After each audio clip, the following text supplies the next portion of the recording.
Hi, I'm just trying to figure out how to use my Apple Watch to control the video on my phone. As I'm driving along, I'm thinking to myself, I wonder if people know why I became a Catholic. I'm driving, so excuse me, and I don't have my Roman collar on because I just went to the doctor. But somebody asked me there why I was a priest, and I thought, well, it started when I decided, when I was moved to become a Catholic. Now, becoming a Catholic is not just you walk in someday and say, I'm a Catholic. There's things to do. There are things to learn. I grew up Methodist, so my doctrine wasn't too bad. I didn't have any experiences in the Methodist church that were bad. I enjoyed going to Methodist church. The ministers that we had were good preachers and very, very good.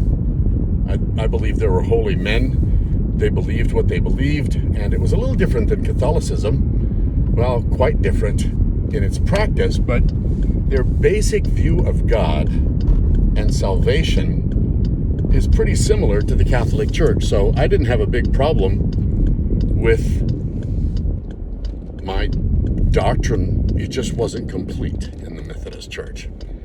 Many of you know, I've told this story lots of times, that when I was a kid, we would go to the Methodist Church. My grandparents went to Central Methodist in Phoenix, and my mom and I, we went to whatever Methodist church was closest to us. And after we kind of settled down in Linwood, we went to Linwood Methodist Church, and then we moved over to Downey. We went to Downey Methodist Church on Downey Avenue. And it was nice. I enjoyed going to church there. Like I said, the preaching was good.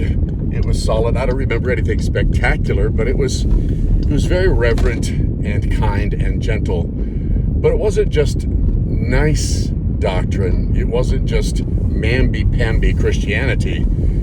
I knew that I needed to be a follower of Jesus Christ and that I needed to worship God the Father. And one thing I really liked was Methodists sang. I mean, when that Methodist community started to sing together, it was beautiful. And that's sometimes what I miss in the Catholic Church, is that we don't have a good time singing.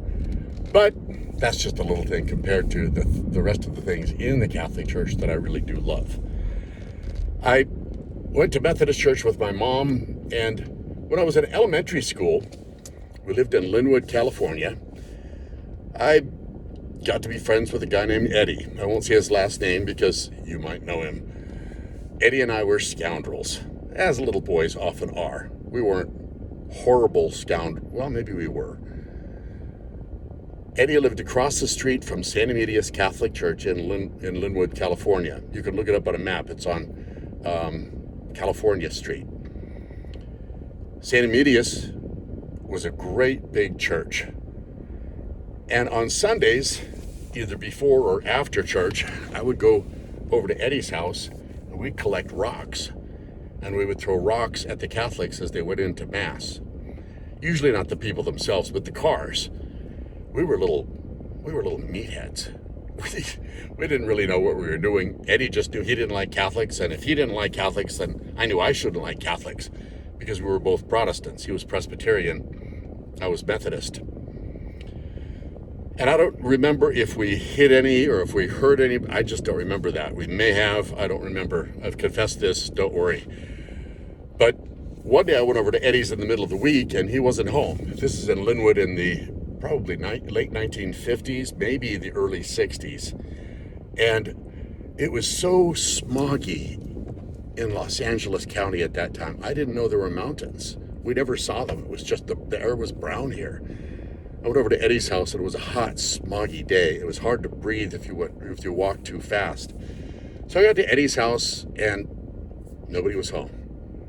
So I felt a little disappointed, and I turned around and I started to walk back home, and I noticed Santa Media's church right across the street, one of the doors was open.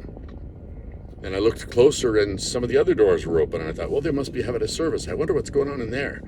So I walked across the street, and I walked inside. They had a beautiful little place where you could wash your face. I didn't know it was holy water. I walked in, and there were people in there who were praying. And I thought, well, the service is going to start. I'll see what happens. So I sat down in the cool, big church that smelled beautifully of gardenias because they were planted all around the church. And I waited and waited. And I saw people come in and people go out. Now, these aren't just the people some people expect. The nuns, the little old ladies, the little old men. No, it was all kinds of folks came in. There were children from the school. There were teenagers. There were women with children. There were men. They came in and just prayed. And then I saw a police officer come into the parking lot through the door. And he parked and came in, and I thought, uh-oh, there's going to be trouble. And he walked in and knelt and said a prayer, and then got up and walked back out and got into his cruiser and drove off. And I thought, wow, that's just nothing I've experienced before. Our church was always locked during the week. And I felt this aura.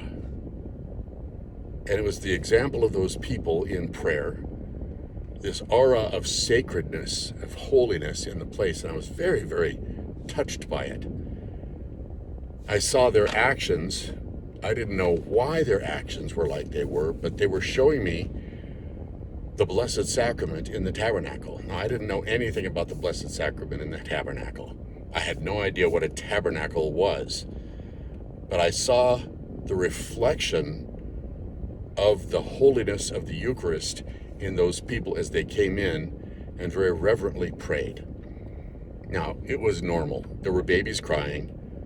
People were moving about. It wasn't like it was a structured thing. It was just them being themselves in the presence of Christ. And I didn't know exactly why, but I thought I needed to know. So I went next door to what I found out later was the rectory, the office, and I asked to see a priest. And a priest came and talked to me. We sat on a bench in the foyer, and I told him that I'd like to find out about the Catholic Church and maybe become a Catholic. Well, I was in elementary school. So he said, well, you're going to have to ask your parents. Well, I didn't have a dad because he was killed in Korea, so I thought, well, I'm going to have to go home and ask my mom. I got home, and when my mom got home from work, I told her what had happened. I had gone into the Catholic Church, that I was thinking about becoming a Catholic, and she said, no, don't ever go in the church again like that. Don't go back to the Catholic Church. Well, you know what happens when you tell a little boy, don't do something. I would sneak out of the house and go over to St. Emilius. And sometimes on Sundays, after or before we went to church at the Methodist Church, I would go with a friend of mine, another one, Alex DeMartin Pray, and he and I would go down to St. Emilius, and I'd go to Mass with him. I didn't understand really what was going on, and he didn't really know how to explain it, but I would go to Mass. When we moved to Downey, I would often stop at Our Lady of Perpetual Help Church here in Downey and just go in for a few minutes. I do that every once in a while at that same church because it's not too far from where I live now. It's about a little over a mile away to the north. And one time I walked in and it was just particularly peaceful, and I got that same realization that there was something sacred there. I got a job later at a Catholic hospital in Long Beach, St. Mary's Hospital in Long Beach. And I worked in the orthopedics department, and the example of the sisters there, I know a lot of people complain about sisters. Oh, I got struck in the knuckles by the sisters. Oh, the sisters were me. No, these sisters were absolutely wonderful. They treated the people, the patients, the employees. They treated guests with love and dignity. They were there to serve and to show Christ's love to people, and I saw that. I used to stop into the chapel while I was on my rounds checking people's casts and tractions on the wards, or as I was about to go to or from the emergency room, wherever they were assigning me that day to do orthopedic assistance. And I would stop in there for just a minute, and one of the guys that I worked with, a guy named Tom, would make fun of me. He'd say, oh, what are you doing in the chapel? Well, I kind of resented that a little bit. And one day Tom said to me, come with me, we're going to go to Mass. And I said, Mass? You're going to go to Mass? And he said, yeah. I said, you used to make fun of me for going into the chapel. He says, I know you. You're a stubborn guy. If I had told you that you should go in the chapel, you wouldn't have. And we laughed together because he knew exactly the kind of person I was. And we went to Mass together. So then I decided I'm going to have to learn about Catholicism. So I started asking him questions, and he said, I'm not an expert. You should go to your parish and find out what it's all about. Ask for instructions. Well, I was in my early 20s by then, maybe late teens, early 20s by then. And I went to my parish and I talked to a Father Gary Bowler. We're still friends. As a matter of fact, I need to call him today because we're going to go to dinner. He was a young priest. It was his first assignment. And he welcomed me in and he gave me catechism privately, and he welcomed me into the church in, I think it was 1969. It was a long time ago. It was later that I had some other experiences, and I'll talk about those later, but I became a Catholic in 1969. Tom was my godfather. And we went to breakfast at a place up the street from where I live right now. It was called Foxy's Restaurant, the day of my being welcomed into the church. I was already baptized Methodist, so he welcomed me into the church and gave me my first Holy Communion that day. That's why I'm a Catholic, because people showed me the Eucharist.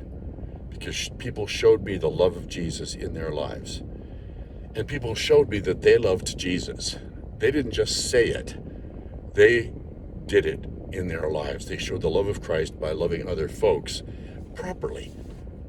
By being a person of service, by being a person with a little sense of humor like Tom, by being like those sisters like Father Gary Bowler, who later on got me into the seminary because he was the vocation director for the Archdiocese. So that's my story, and I'm not going to include, and I'm sticking to it because it's a true story. This is how I became a Catholic. Later on, I'll talk about my road to the priesthood, and then maybe I'll talk about what my vision is now that I've retired after 40 years as a priest. Those are different stories, but it starts off with me at Eddie Shelby's house throwing rocks. God bless you in the name of the Father, the Son, and the Holy Spirit. Amen.